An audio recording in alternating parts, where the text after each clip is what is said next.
북한 관련해서 그 이전과는 사뭇 다른 굉장히 다른 이제 강경한 기조가 나온 게 이번 백서의 가장 큰 특징인 것 같습니다. 그래서 뭐 6년 만에 다시 북한 정권과 북한군을 갖다가 우리의 적이다라고 이렇게 명시를 했다는 그런 거라든지, 그거 말고도 뭐 어, 어, 현실이지만 북한이 지난 1년 수년간 그 뭐 계속 시행해온 여러 가지 각종 미사일, 또 핵과 관련한 여러 가지 그런 활동들을 아주 상세히 이렇게 이제 나열하면서 이것이 얼마나 이제 우리 안보에 심각한 위험이 되는가, 그걸 굉장히 경각심을 환기시키고, 그렇기 때문에 여기에 대해서 이제 철저한 안보 태세, 그래서 우리의 이제 대응하는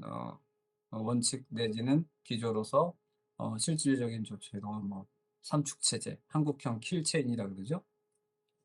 그거를 굉장히 자세하고 상세하게 이제 또 강조해서 이렇게 어, 기술하는 그런 모습을 보여주고 있습니다. 그렇기 때문에 그런 면에서는 뭐 강경한 대북 강경한 메시지 기조가 굉장히 돋보이는 그러한 백서라고 할 수 있고, 그것이 한편으로는 뭐 어쩔 수 없는 현실에 기반한 것이기도 한 것 같습니다. 실제로 북한의 그 핵 및 그 특히 미사일 능력이 계속 그렇게 실험이나 발사가 횟수가 굉장히 전격적으로 지난 한 2년 동안 늘면서 그 능력들이 상당히 개선이 된 것 같고, 또 그와 더불어서 이제 북한 정권의 이 우리 남한 정부에 대한 발언이라든지 이런 것들도 계속 그 강경한 논조로 왔기 때문에 뭐 우리 입장에서는 어느 정도 또 거기에 대한 대응을 할 수밖에 없다라는 측면도 있는데, 그럼에도 불구하고 이제 굳이 그렇지만 그것을 뭐 우리의 적이라고 다시 표현을 할 필요는 있었을까 하는 생각도 듭니다. 왜냐하면 뭐 미국이나 일본 같은 경우에도 뭐 누구나 다 알다시피 지금 미중 경쟁의 시대고, 뭐 중국이 가장 큰 위협이다라는 거는 만천하가 다르고 자기들도 그렇게 얘기는 하고 있지 않습니까?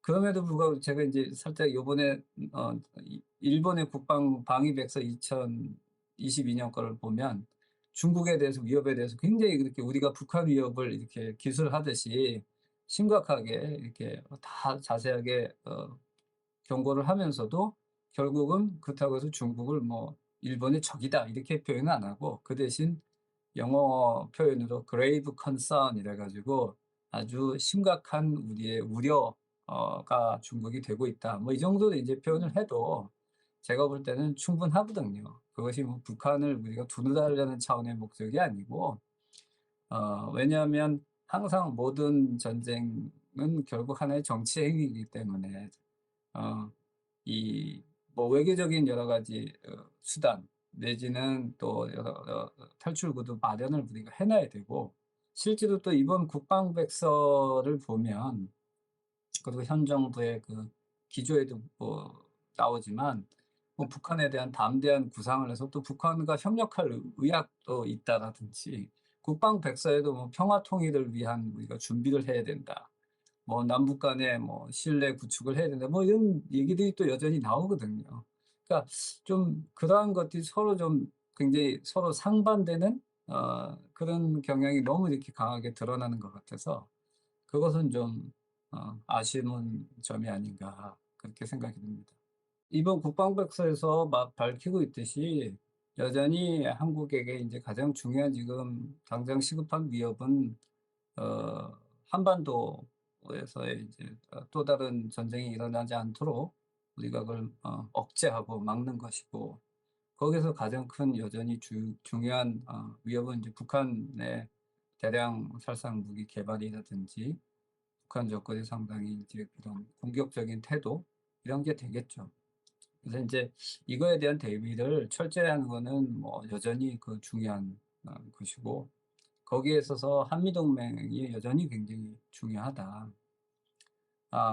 그거는 이제 기본적인 사항인데, 그거 말고도 이번 정부에서 표명하고 국방백서에 나오듯이 한국이 글로벌 국가로서 역할을 하겠다 이런 얘기를 하고 있는데 그렇다면은 인제 저희가 바라보는 안보 어 상황이라든지 요인도 좀 더 시각을 넓히고 복합적이어야 될 것 같아요.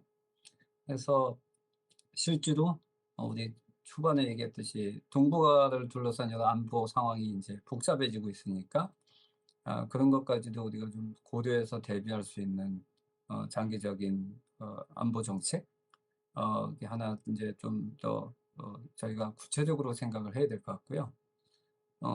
또 한 가지는 한반도를 둘러싼 동북아 내지는 인제 전 세계 안보 환경에 관한 우리의 좀 더 폭넓은 시각도 중요하지만 또 우리 자체의 북한 말고 한국 사회의 가장 큰 우리의 안보에 시급한 하나의 과제가 누구나 지금 모든 사람이 모든 분야에서 얘기하고 있는 인구 절벽, 급격한 인구 감소입니다. 그래서 이거는 뭐 어제 오늘의 일이 아닌데 정말 너무 심각하게 인제 바로 코앞에 닥친 그래서 그 문제를 해결을 하지 않으면 한국 국방 정책의 근간이 흔들릴 수 있는 그 시간이 많이 남지 않았다. 그래서 이미 지난 국방백서나 지난 정부에서 그것이 굉장히 크게 중점적으로 다뤄졌어요.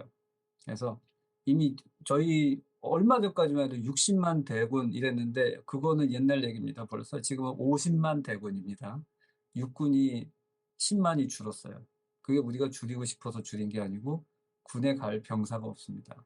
그리고 그것이 지금 올해 뭡니까? 우리가 지금 2020 작년에가 우리가 신생아 탄생 숫자가 24만 명인가 23만 명인가 그랬던 걸로 알고 있는데 생각해 보세요. 24만 명이라고 쳐도 반은 여자잖아요. 그럼 반은 요즘 여자가 오히려 더 많이 태어난다고 하는데 추세적으로. 그러면 거기에 반이 안 되는 한 12만 명밖에 안 태어났다는 거는 올해가 지금 3 년인데 20년 후에 이 친구들이 군대 갈 때는 군대 갈 수 있는 자원이 12만 명밖에 없다는 소리예요. 그때면 그게 물론 이제 상비군 장기 복무자가 있기 때문에 그걸 최대한 늘려도 30만 밖에 안 된다는 거예요. 그럼 이거는 그리고 그게 2040년 정도 되면 그 상황이 닥치거든요. 그러니까 이거는 엄청난 변화입니다. 그리고 도전이고.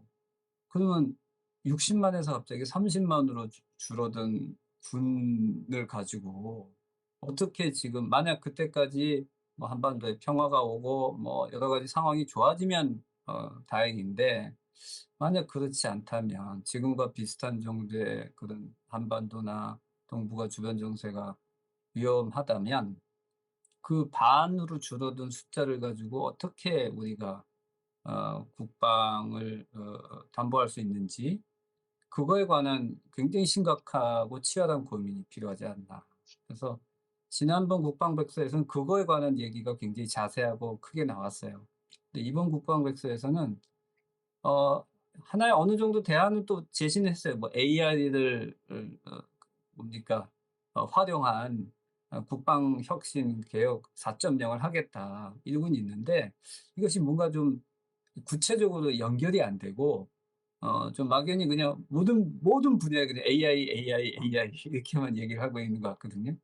근데 이걸 이용해서 도대체 어떻게 뭘 할 건데 육군의 줄어드는 숫자를 그러면 인공지능을 위해서 뭐 로봇 병사로 대체할 건지 아니면 무인 무기들을 체계들을 뭐 전방에 어떻게 할 건지 아니면 전방에 감시초소에 있는 수많은 경비 인력들을 갖다가 이걸 활용해서 뭐 어떻게 한다든지 줄인다든지 뭐 이런 좀 구체적인 방안이나 얘기들이 나왔으면 훨씬 좋았을 것 같은데 막연히 그냥 자동화 뭐 무인 체계를 활용해서 국방 혁신을 하겠다.